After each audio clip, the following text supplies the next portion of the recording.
I'm sure that you have installed Visual Studio Code on your machine. After opening Visual Studio Code, you should be able to see this screen right here. We'll start with creating a new file. And you can save this file just like that. Let's say I choose to save this on desktop.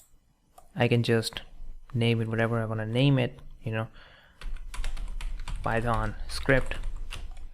And here I can choose the file type that I want to save it as, or extension of the file. And I can press save, and now I have Python script.py. Now let's say I write a program that inputs a number and returns a scare. So if you don't understand this, don't worry, you can just input a number.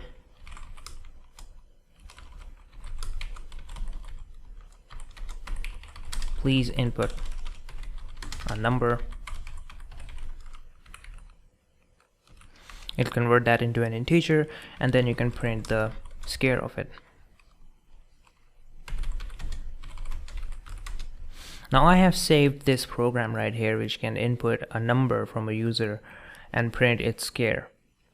Now how do I run this in Python? Because normally what I used to do was just go to command prompt and do it. Well, I can easily get command prompt right here by pressing Control tilde. Tilde is the button right above tab button on your keyboard, or you can use this right here, view terminal. There you go. Now make sure that the directory that you're using is the desktop directory where I have my code. So I can just go to desktop, and I have my script right there, so I can type Python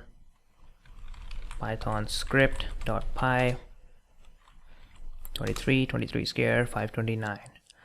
So this is how you can use VS Code to run your Python code. We'll explore VS Code further as we work more on it in the further things that we're gonna do. We're gonna work with GUIs, we're gonna work with databases, we're gonna develop real applications using Python.